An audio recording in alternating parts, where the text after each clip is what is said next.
Okay, this week we are going to pick back up chapter 17, verse 12. But I need to go back and talk about verse 11 because I'm going to take you to something in the New Testament. Every Jew just went, what? No, we need to go and look at this because there is a teaching in Christianity, not all of Christianity, they don't all teach this. The Catholicism definitely this, and I guess some others. I'm not really sure who all teaches this, but it is a very false, very unbelievably wrong uh, interpretation of something they got from the New Testament, which is completely in line with Judaism. They've just completely messed it up. So I'm going to show you why it's wrong and what it really means, and it actually ties to verse 11. So let me go back and recap on verse 11. My translation says, "For the soul of the sacrifice is in the blood." The soul of the sacrifice is in the blood. It does not say that the sacrifice is the soul or is for a soul. It says that the soul of the sacrifice is in the blood. Now, sacrifice we get from the word for flesh. So, but the flesh being the sacrifice. So I said sacrifice. Then it says, and I establish, this is God talking, and I establish it. What did he establish? The soul of the sacrifice being in the blood. God has established that. That's what he just said.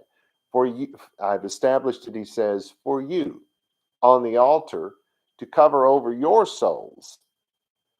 Thus, it, speaking again of the soul of the sacrifice being in the blood, for it covers your soul. That soul covers your soul. So, as I said last week, there is an argument that can now be made that animals have souls. Uh, their soul cannot be in the blood if they don't have one, right? That would be the argument. It just said that in this verse. Of course, the argument against this idea would be that the soul is used of the one that is dying is being used in place of the soul that is living, as in there were 150 souls on the plane that went down or 2,000 souls on the ship that went down. So that's the way, of course, the translators have taken it over the years. So there is a real argument that can be made both ways, and they can both be very persuasive. Frankly, I think this proves there are souls in animals. I'm just going to throw it out there. I don't care what you believe. If you want to believe opposite of that, it's perfectly fine. There's a good argument for both sides. Anyway, now, there's a reason why we cannot eat blood from sacrifices, and it's explained right here. The blood of the animal has been shed for our sins. It's been shed because that's what we're still talking about that particular sacrifice, the yearly sin sacrifice. So that's what this soul has. Well, actually, are we? I think we switched over to the any animal that was okay. So it's the peace sacrifice, not the sin sacrifice. I knew that didn't sound right when it came out of my mouth. So forget that. Uh, so anyway, the fact that this is a peace sacrifice makes it holy. We are, remember, told that we have to, at this point in time, because there is a tabernacle, we have to take every sacrifice to the tabernacle. If we don't, we're committing a sin. So that makes it holy. And because that sacrifice, any sacrifice made to God is holy.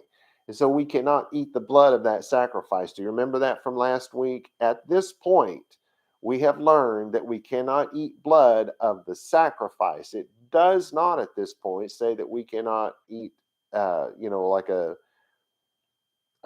there's a lot of people will eat lamb not fully cooked. It'll still be a little rare. They eat it rare. And then there's some other steak they do that with real often. That would be prime rib. Okay, that would be consuming blood. And we say eating, we should say consuming because you're not actually eating. Well, you're kind of eating it because you're eating meat, but you're kind of drinking it down if you think about it. So anyway, we should say consume because that would cover both sides of that.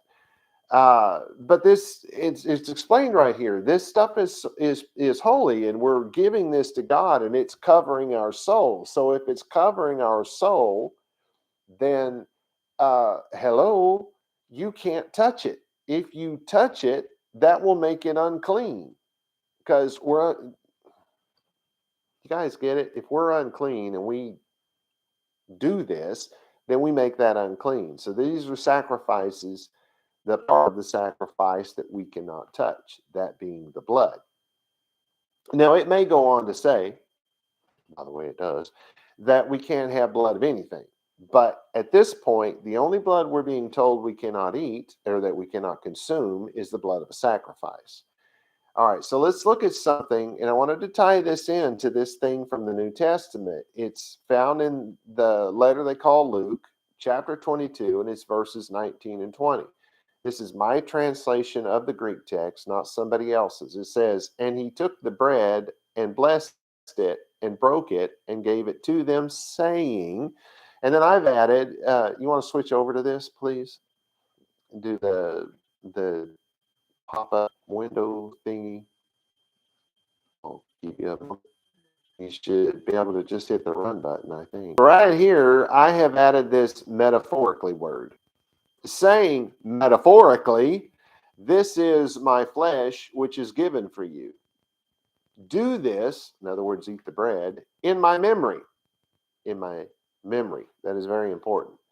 And then he said, "And this cup likewise, after they ate, saying," metaphorically, "this cup is the new sacrifice of my blood, which is poured out for you." Okay, now you can go back to the. This is a remez to Jeremiah 31 through 34, which my translation of the Hebrew says, "Behold, the days come, says Yahweh, and I will slay a new victim." What's it actually say? Well, it literally says, make a new sacrifice. What do you think that means? Slay a new victim. "With the house of Israel," the Christians, the Muslims, no, it don't say that. It just says, "with the house of Israel and the house of Yehuda." Well, that's Israel. Sometimes we just call it the house of Israel, and other times we call it the house of Israel and Judah.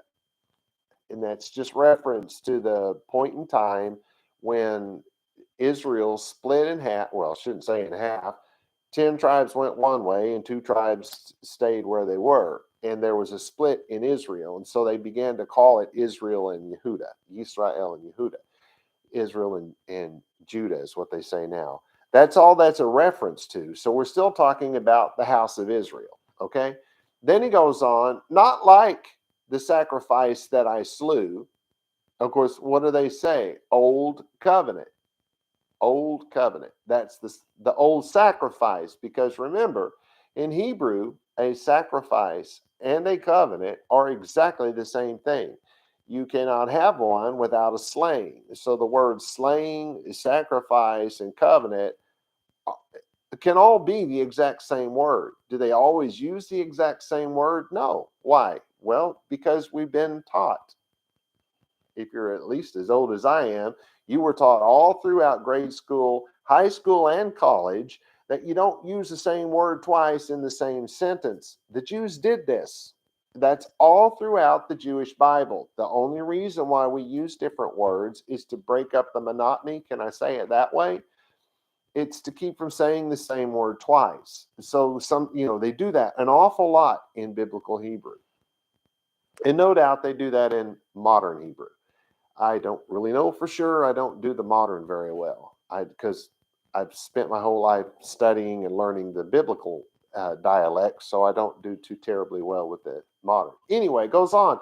"Not like the sacrifice I slew," the old covenant, "with their," speaking of the Yehudim, "fathers, when I took them," the Jews, "by the hand and led them," the Jews, "out of the land of Mitzrayim, at which my covenant they broke," the Jews.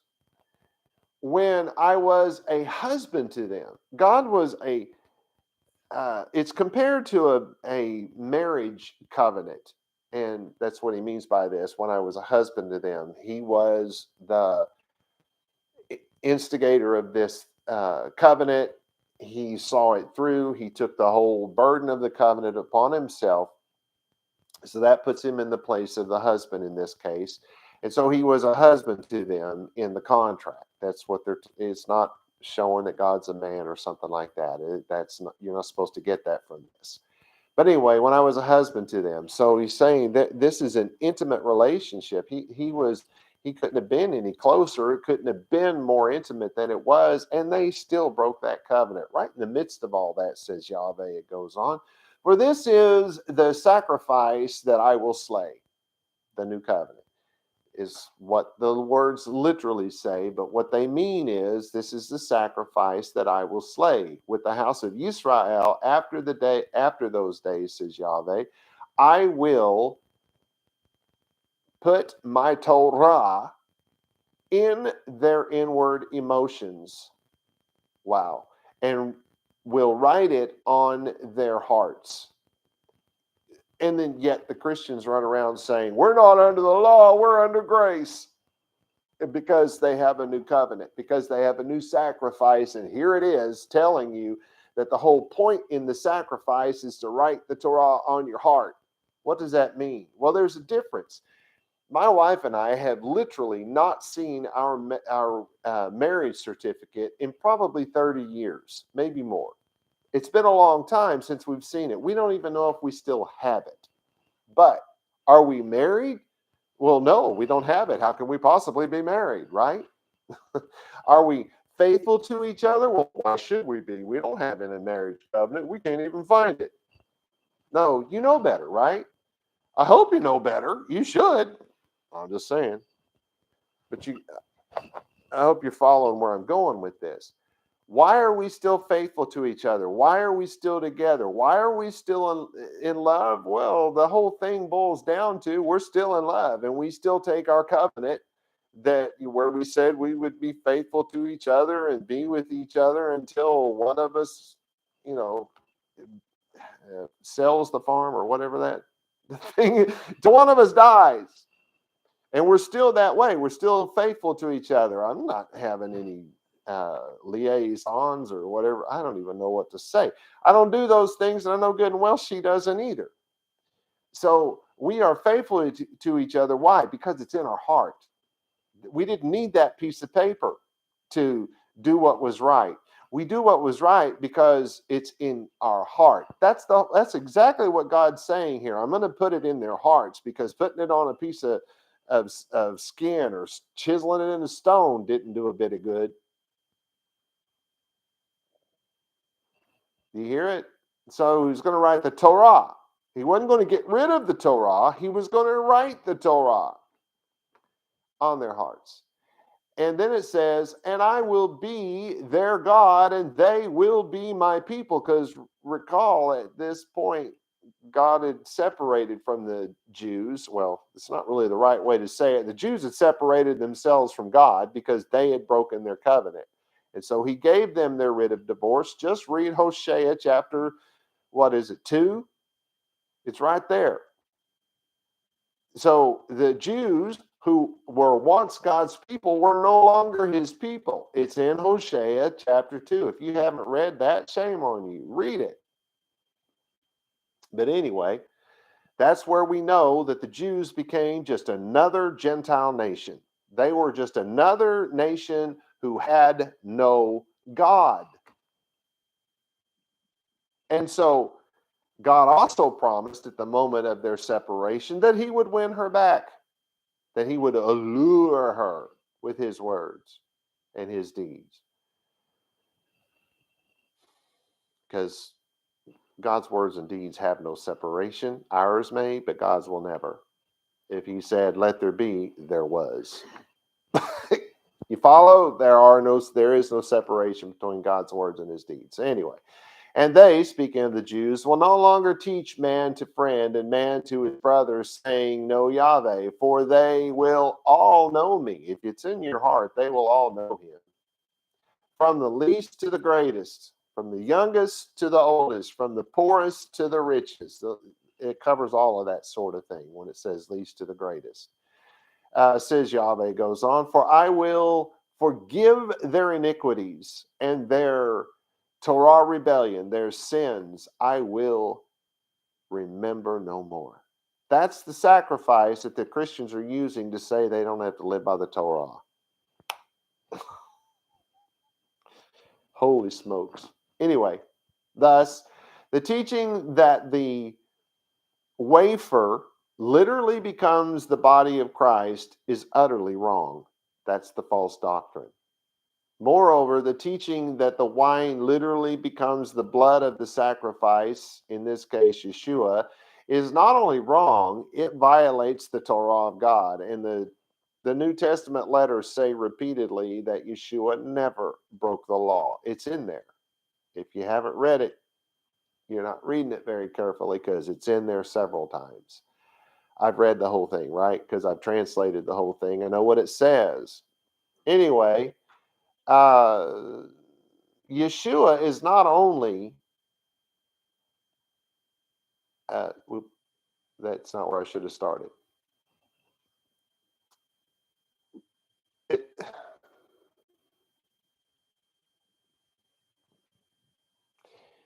Let me back up. The teaching that the wine literally becomes the blood and the meat literally becomes his flesh is wrong. It violates the Torah, especially because, at best, the Christian world can only claim to be proselytes. They cannot claim Judaism. They cannot claim to be the chosen of God, because that's for the Jews and no one else. So if they're not living according to the Torah, well, they're not even proselytes. So, I mean, it's a stretch to even call them that. So they can't do this. They can't say this. And they certainly can't say that this is real, this turns into real blood and real flesh. Now, these men that knew Yeshua were not they knew he was not asking them to drink his blood or eat his flesh. Yeshua's blood was the blood of God, containing the soul of God, which flowed through his veins. He knew that blood was forbidden. Consumption of blood was forbidden, but also that the flesh of God was too holy for any man to consume. What Yeshua was asking them to do was to remember that God was the sacrifice that would reconcile Yisrael to right standing with God. This is the allure. This is God winning her back. That's why the vast majority of the Jewish world turned to this. And I've explained that in other teachings. The vast majority of all Jews throughout the known world accepted that Yeshua was in fact a manifestation of God in the flesh during this time period. It wasn't until 70, when the temple was destroyed, that belief began to fade.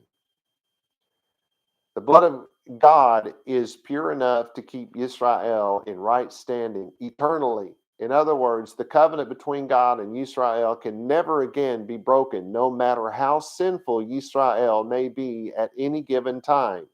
If in fact God has made this covenant, right? He's made this sacrifice. Well, wait a minute. If God said it, that means it's done. I don't care if it takes 400 bazillion years for him to actually do it. If God said it 450,000 bazillion years times infinity ago, that means it's already done. How do we not know this? Time does not exist with God. And when God says it, that's done. That is a done deal. So if God said that he was going to do this in Hosea chapter 2, which he did, that means he's already provided that sacrifice. That means Israel is already back in right standing with God. Don't you get it? That means it's time for all Jews and all of their proselytes to live according to the Torah. Because if it's on your heart, then that means you're going to do it. without the need of a piece of paper telling you that you have to do it. It does not mean that it goes away and somehow God doesn't have the right to tell you what to do anymore. All right, let's see. I had something else I was going to say.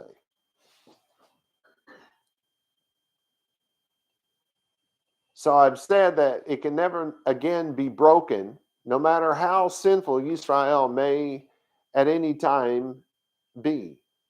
Israel has and continues to be punished for her sin. It hasn't stopped. The difference now is that all they have to do to end the punishment is get back on the right path. They no longer need a sacrifice to be covered, since God's blood is pure enough to cover and keep her covered. In the end, celebrating the sacrifice of God by drinking wine and eating bread is not symbolic cannibalism, because that's not his flesh, that's not his blood. It's a way to remember that God provided the sacrifice. Whether you believe in Yeshua or not, it's not going to change that. Whether he was a manifestation of God or not will not change that, because if God said it, it is finished.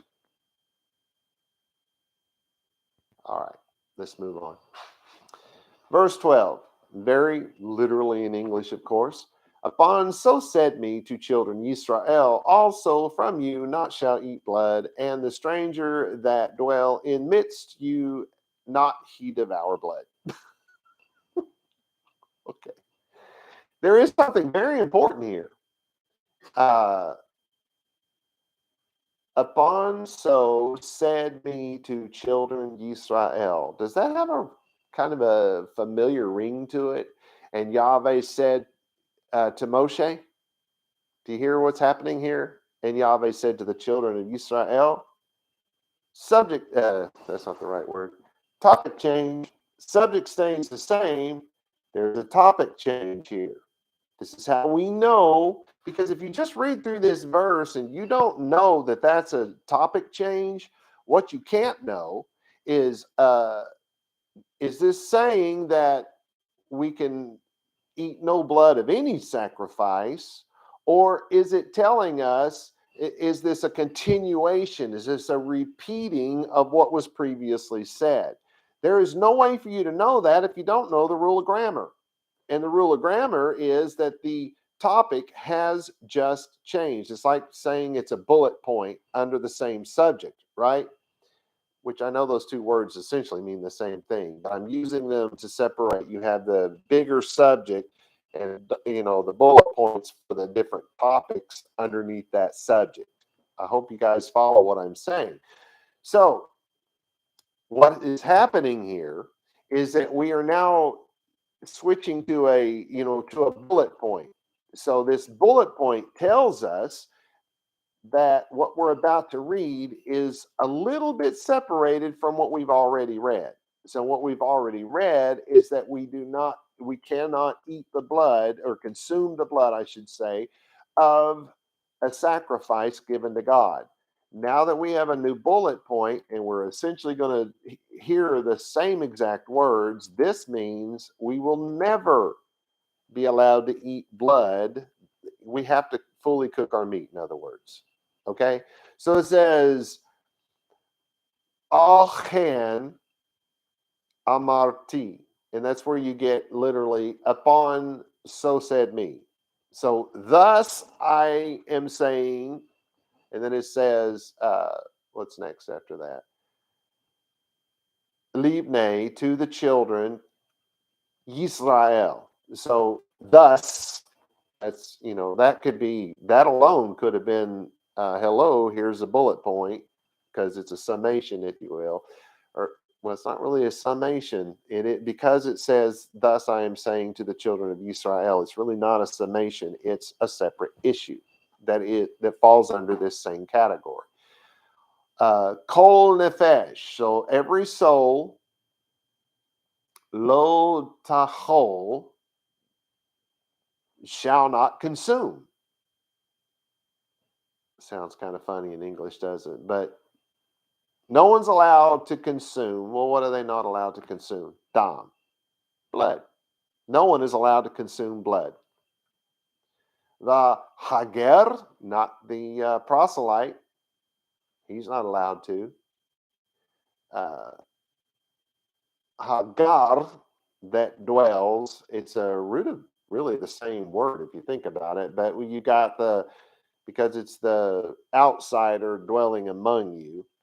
So that's what it's saying, the proselyte. Because remember, in the Greek Septuagint, they use proselutos.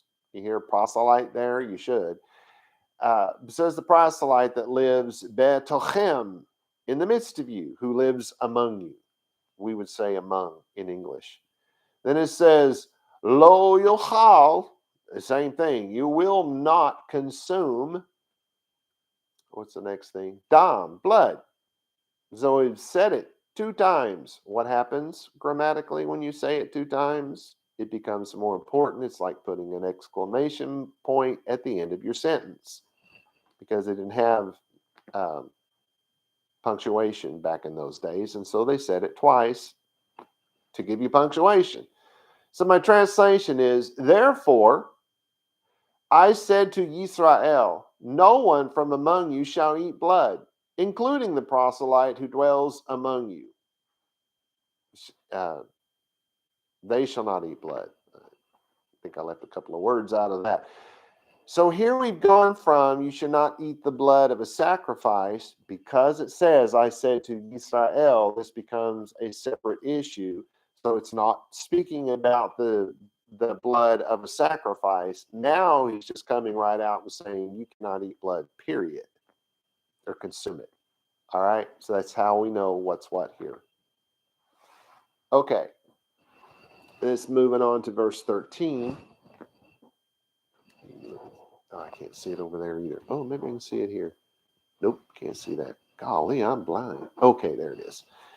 All right, so my literal translation, and man from children Israel, and from the stranger that dwell in midst them, that he hunted living or bird, that he ate, and pour out blood he, and covered he in dust.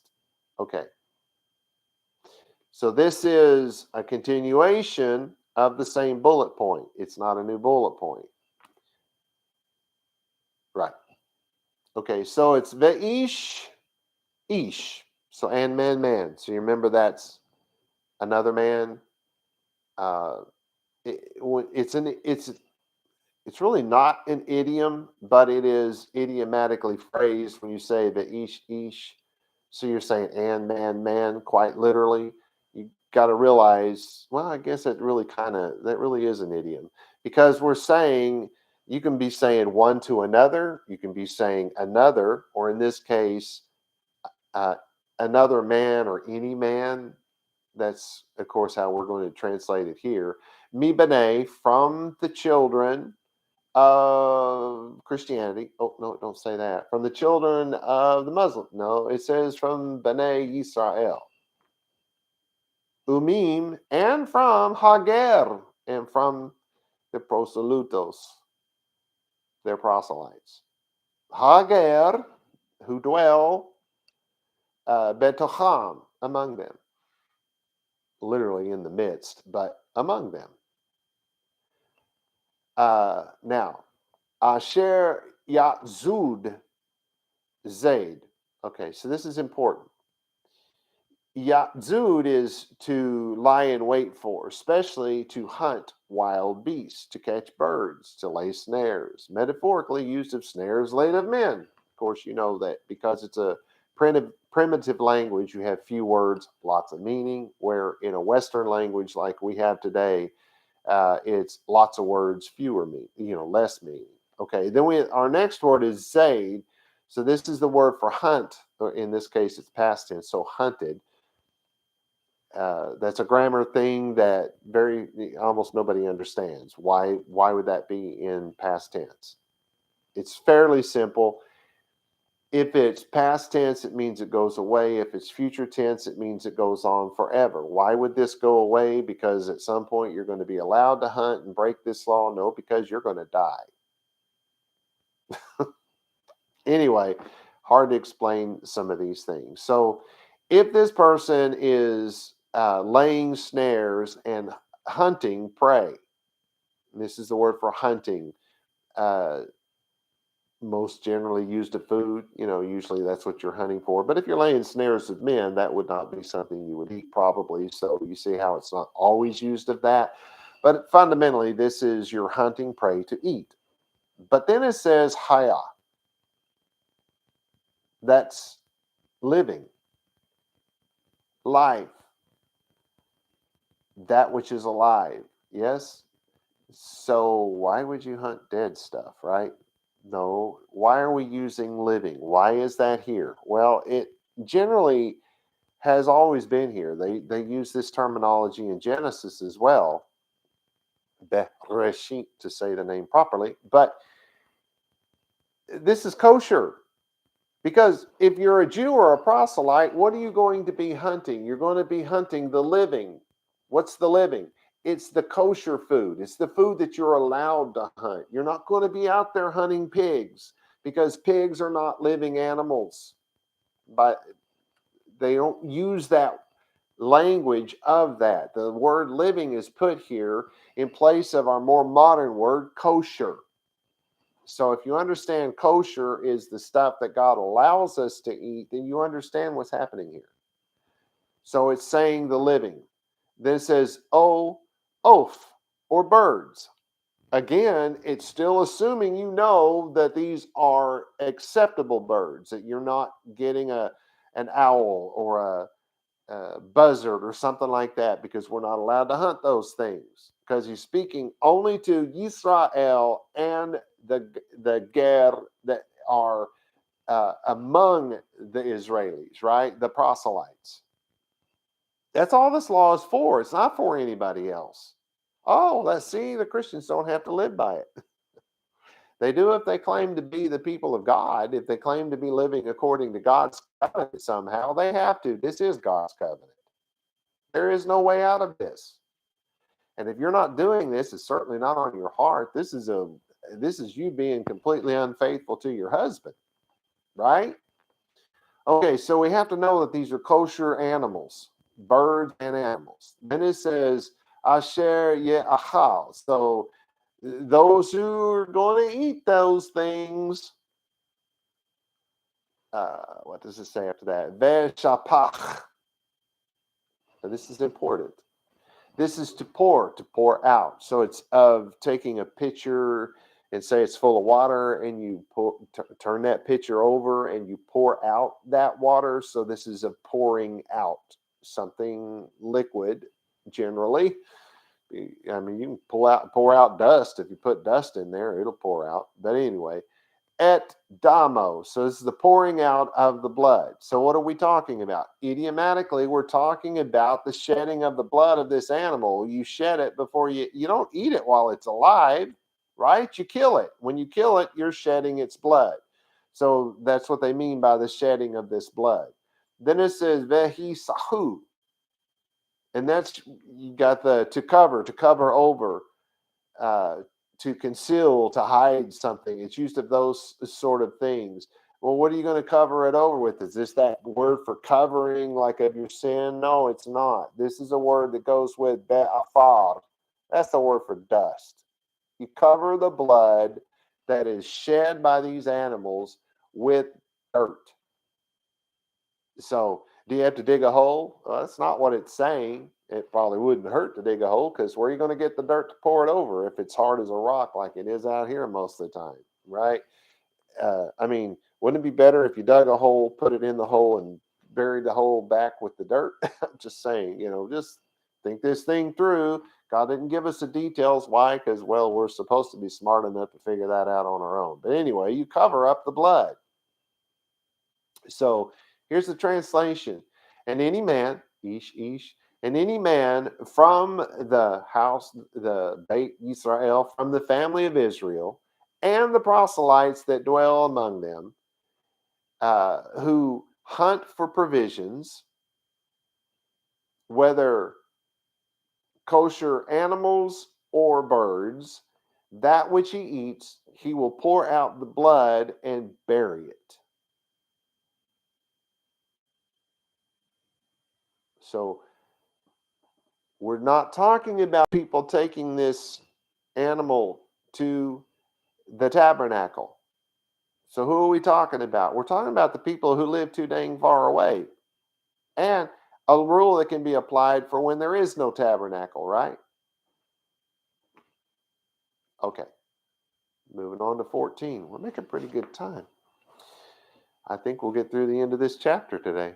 All right, so in English it'd be, for soul all flesh blood he, in soul he and said to children Yisrael, blood all flesh not shall eat they, for soul all flesh blood he shall all eat him he cut off. You really have to understand your Hebrew to read sentences put together like this, and they make perfect sense in Hebrew, but they don't make any sense in English at all, do they? Well, a little bit, but not a lot, right? For it's ki nefesh, for the soul. Remember, we're not talking about life, we're talking about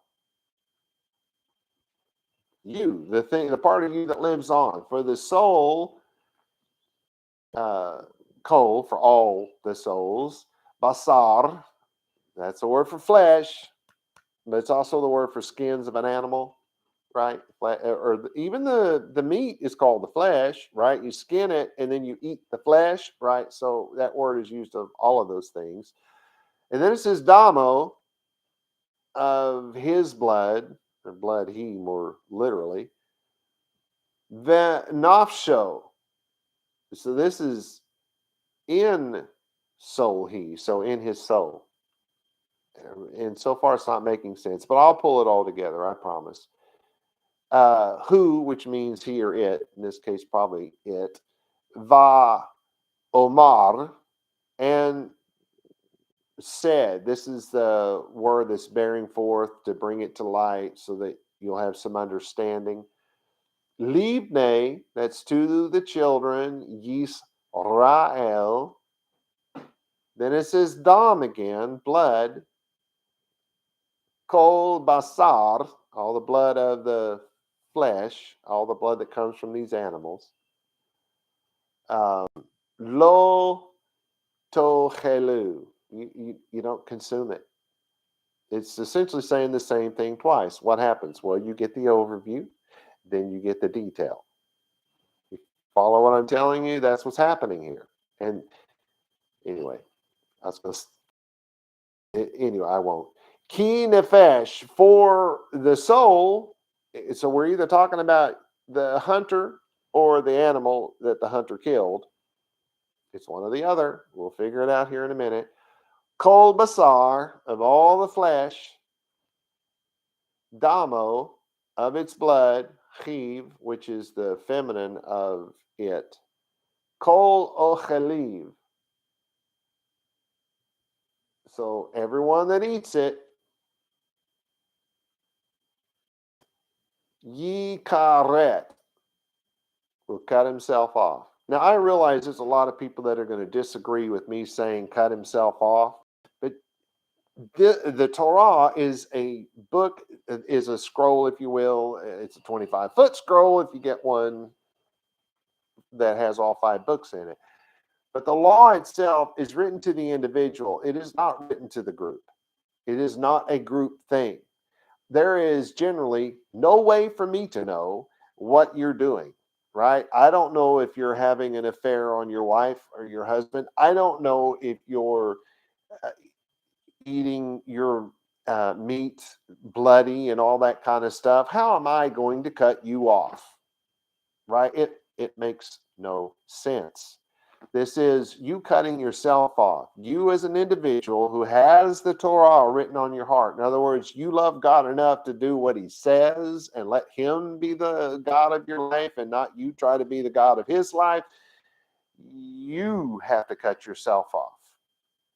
You have to separate yourself from the people because you are the only one who knows whether you're clean or unclean. I can't know that. Unless, of course, you got boils hanging off your face and your head and your arms. And then I might have a clue. But generally speaking, I don't know this, and neither can any of the priests back then or now. There's nothing supernatural going on here. And for us to have ESP and know those things would make it supernatural, and we are not supernatural. Okay, so my translation, let's bring this together and try to make this verse make some sense. For the soul of all flesh, its soul is in its blood. Sum up. And I say to the Bnei Yisrael, the children of Israel, they shall not eat blood of any flesh, for the blood of all flesh is its soul. He who eats it, speaking of the blood, will cut himself off. So, see, you got that overview in the last verse, and here you get the detail. This is where he's summing it up and he's bringing it all home and saying, there is no flesh where you can eat the blood, you consume the blood still being in that flesh, where you're allowed to be around the children of Israel. If you do this, you have to cut yourself off, because if you're living out in the country, I, as your rabbi, have no clue. If you're living in New York City, where many of you do, and I'm in Texas, where I actually am, I don't know what you're doing. This is up to you. Anyway, let's go on to 15. Yeah, because I'm kind of pushing my luck now. It says, and also that shall, all soul, S-O-U-L, that shall eat carcass and torn with native and with sojourner, and wash garments his, and wash in waters, and unclean to the evening and clean. This is my favorite part of the law. The part where it says, okay, so you've messed up. What do you do now? Oh, you're going to hell. Forget about it. Just go off and live the rest of your life in sin, because you got no chance coming back, because everything in God's world, everything sends you to hell. Oh, wait, that's not Judaism. That's not the Bible. Oh, yeah, the Bible gives us a way to get back into good standing with God. That's what this is. The whole nefesh, and every soul, asher tochal, and so every soul that shall eat, that shall consume, I should say, nevela, a carcass. That's a corpse. That's a word for corpse. They use that for idols. The Jews call an idol a corpse, a dead body. Anyway, this is just to be funny, I guess.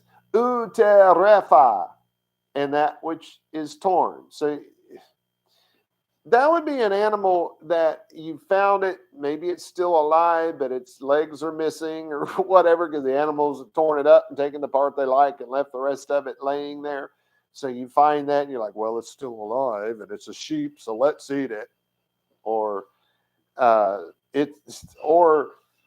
I found a leg to a sheep they left. Let's go cook it, Either way, whether it's alive or dead, it's torn. That would indicate that it's been torn by a beast. But it could be torn because it got hit by a car. They couldn't, how would God have explained that back then? Right? So he just said torn. So that covers, it's been hit by a car, it's fallen off the side of a mountain and got ripped all to pieces on the way down. It's been ripped apart by animals. However it got ripped apart, that's what it is. You've decided for some reason, hey, this is good meat, I'm going to cook it. Roadkill, people. Ew. Okay. But Ezra, so that's the native, that's the person who is from that place. Uvager, and the proselytos, the proselyte. The chibes, this is where God tells you what to do about it. You've done something wrong. You've done something wrong. At this point to cut yourself off from the people. But how do you get to where you can go back to the people? Chebes, go take a bath. Begadav, and wash your garments. Actually, this means wash your garments. Then it says verachat, and take a bath. So wash your clothing, all of it. Wash all your clothing. Does that mean I got to wash my shoes? If you want to. But no, that's not what it's talking about. But you probably got something on it, so, clean them up if you can.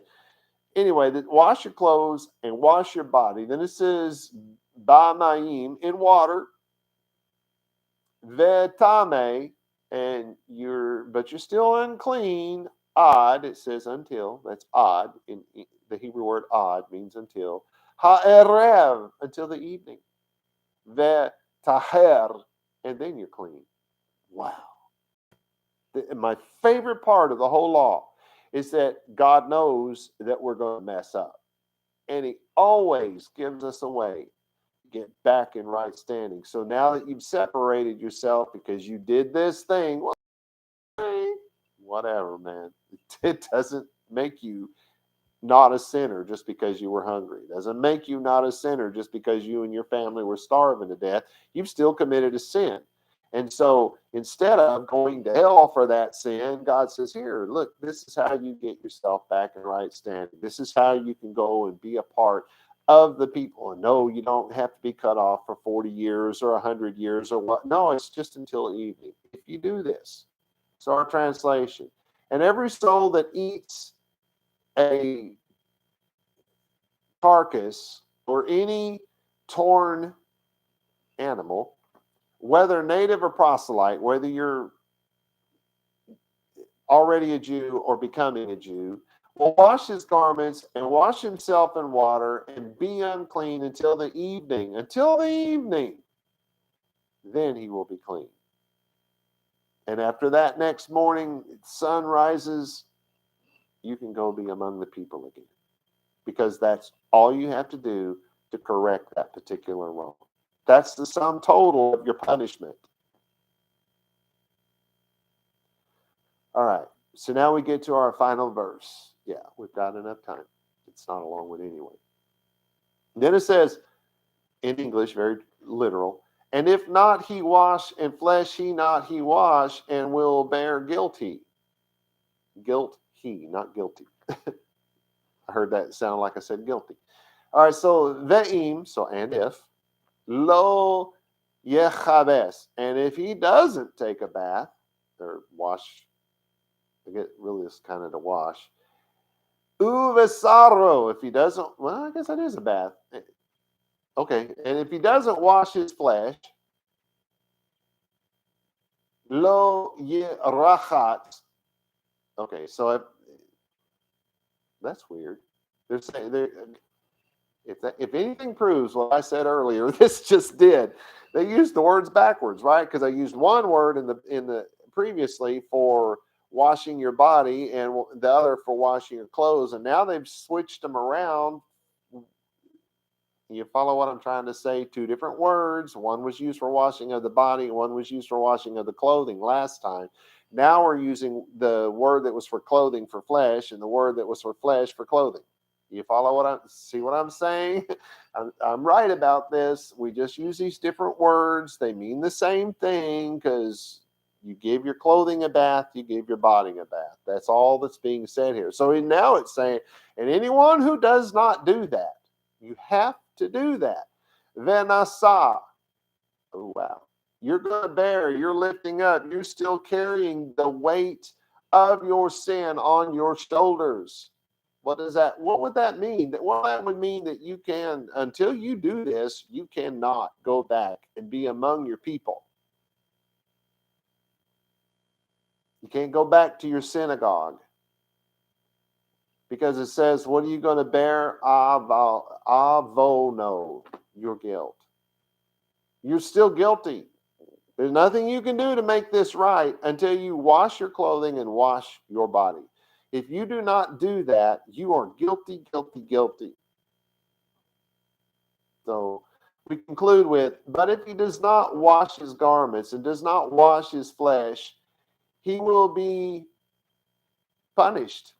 He will continue to be punished. He is still guilty.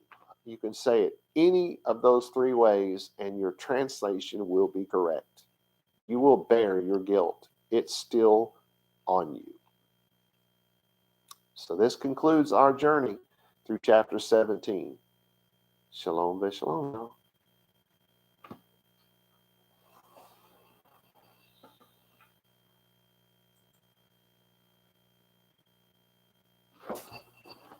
This thing. The blessing, vaYiqra. Yevarecha Yahweh v'yish merecha. Ya'er Yahweh panai v'lecha v'hunecha. Yisa Yahweh panai v'lecha v'yasim lecha shalom. And in English, may Yahweh cause you to lie down so that you may rest. May he touch and caress you. May he prepare you for what is ahead. May he watch over you.